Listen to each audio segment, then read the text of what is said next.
इन दिनों महाराज कृष्णचंद्र को बात बेबात गुस्सा क्यों आता है? राज दरबार में लाख टके का प्रश्न था। प्रजा भी डरी हुई थी कि कहीं उन्हें महाराज का कोप भाजन न बनना पड़े। महाराज के गुस्से के आगे सबकी बोलती बंद हो गई थी। उन दिनों किसी कारण सुबह सुबह दरबार लग रहा था। महाराज और दरबारी सुबह का नाश्ता दरबार में ही कर रहे थे। एक सुबह महाराज ने राज हलवाई को कहलवा भेजा कि उन्हें गर्मा गर्म फुलको लूची, मैदे की पतली पूड़ी और आलू दम चाहिए।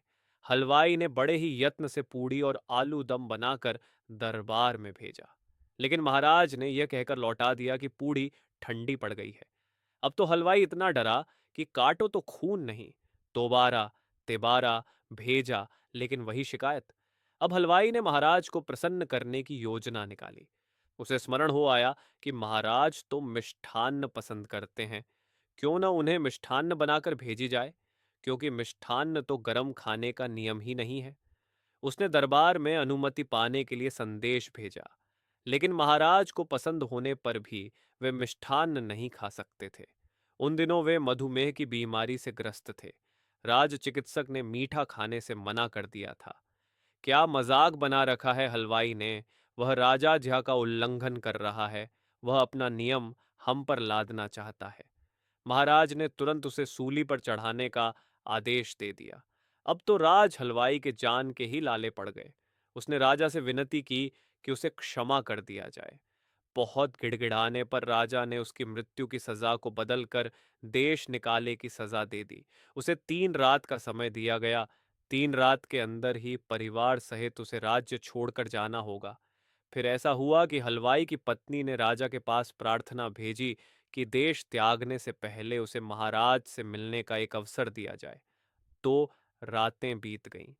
तीसरे दिन हलवाई की पत्नी ने जाकर महाराज के चरण छुए। किस कारण मुझसे मिलने आई हो? राजा ने क्रोध में पूछा। महाराज, आज्ञा हो तो एक बात कहूं। हलवाई ने गिड़ाते हुए विनती की। उन्होंने आज्ञा दे दी। महाराज, मैं इस प्रकार पूड़ी और आलू दम बना सकती हूं कि आधा घंटा बाद खाने पर भी वह गर्म ही रहेगा। साथ ही यह सावधानी बरतने की बात है कि उसे जरा संभल कर खाया जाए, क्योंकि अधिक गर्म मुंह में डालने पर जीभ जलने का डर है। हलवाई ने आत्मविश्वास से भरकर कहा। महाराज कृष्णचंद्र को कुछ आश्चर्य हुआ। उन्होंने दरबार के विशेष सदस्य गोपाल की ओर मुड़कर देखा। गोपाल ने कुछ न कहकर केवल सिर हिला दिया। इसका अर्थ यह था कि हलवाइन को एक अवसर देकर देखना चाहिए कि वह कौन सा गुल खिलाती है। महाराज ने आज्ञा दे दी। शर्त यह लगा दी कि जैसे ही दरबार से सूचना जाए, वैसे ही तुरंत उनके लिए नाश्ता बनाकर भेजा जाए। जो आज्ञा महाराज। आशा है कि मैं आपको अवश्य संतुष्ट कर पाऊंगी। ये कहकर वह फिर एक बार महाराज के चरण छूकर सीधे रसोई की ओर चली गई। गोपाल ने केवल मुस्कुराकर मंत्री की ओर देखा। सबसे पहले मैं छक्कर देखूंगा कि वह खाद्य सामग्री महाराज के खाने योग्य है भी या नहीं। मंत्री जी ने गोपाल की चुप्पी को आड़े हाथों लेते हुए कहा। इस बार भी गोपाल चुप ही रहे। गोपाल की चुप्पी को मंत्री अपनी हेठी समझने लगा। वह मिर्च मसाले सा झलकर दांत किटकिटाता रहा और गोपाल मुस्कुराता रहा। हलवाई ने राजा के रसोइये को बुला भेजा और मैदा साण कर उससे पतली और छोटी पुड़ियां बेलने को कहा। हलवाई तो इतना डरा हुआ था कि उसके हाथ पैर सुन्न पड़ने की परिस्थिति आ गई। अब हलवाई ने आलू दम कुछ सूखा हुआ सा बनाया। फिर उसने उन्हीं बेली गई कच्ची पुड़ियों में आलू दम के पूर भर भर कर बड़े बड़े पान के बीड़े जैसी बड़ियां बनाने लगी। वे बड़ियां समबाहु त्रिभुज सी तिकोनी मोटी मोटी दिख रही थीं। रसोइया भी कम डरा हुआ न था। वह भी कांपने लगा था ये सोचकर कि न जाने आगे क्या हो। हलवाई को तो हलवाइन का साहस देखकर चक्कर आने लगे थे। अब रसोइया और हलवाई जितना डरे, हलवाइन उतना ही उनका मजाक बनाए। उसे पूरा विश्वास था कि वह अवश्य सफल होगी। राजा जी की आज्ञा आते ही हलवाइन ने पहले संबाहु त्रिभुज की आकृति वाले पान के बीड़े नुमा आलू दम भरे हुए पुड़ियों को खौलते घी में डाल दिया। छनन छन, छनन छन। पूड़ी की बड़ी बड़ी तिकोनी बड़ियां अपनी नाच दिखाने लगीं। वे जितनी बड़ी बनी थीं, उससे भी बड़ी मोटी मोटी बन गई। ये देख हलवाई और रसोइयां दोनों के चेहरों पर प्रसन्नता की रेखाएं खींच गईं। हलवाई ने वैसी ही 10 पीढ़े नुमा पूड़ियां बना डाली। अब महाराज के सामने उन्हें परोसना था। हलवाई और रसोइये ने पहले ही इनकार कर दिया कि वे इस कार्य में सहयोग नहीं कर सकते। एक बड़ी सी थाली में उन्हें सजाकर हलवाइन स्वयं ही दरबार में ले गई। महाराज ने जब उन्हें देखा तो उनकी आंखें फटी की फटी रह गईं। इनका नाम क्या है? खाने से पहले इनके नाम भी तो जान लूं। महाराज ने मुस्कुराकर पूछा। इसका नाम संभुजा है। इसे धीरे धीरे मजे से चबा चबा कर पूरा स्वाद लेते हुए खाएं।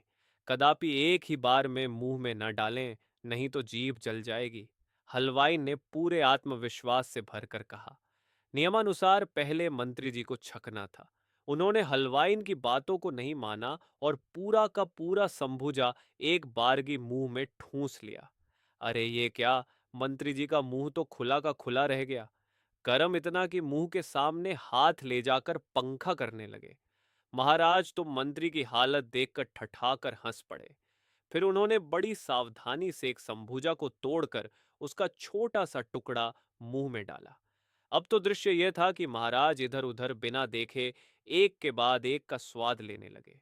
मंत्री ने किसी तरह पूरा बीड़ा निगलकर ठंडा पानी मंगवा लिया।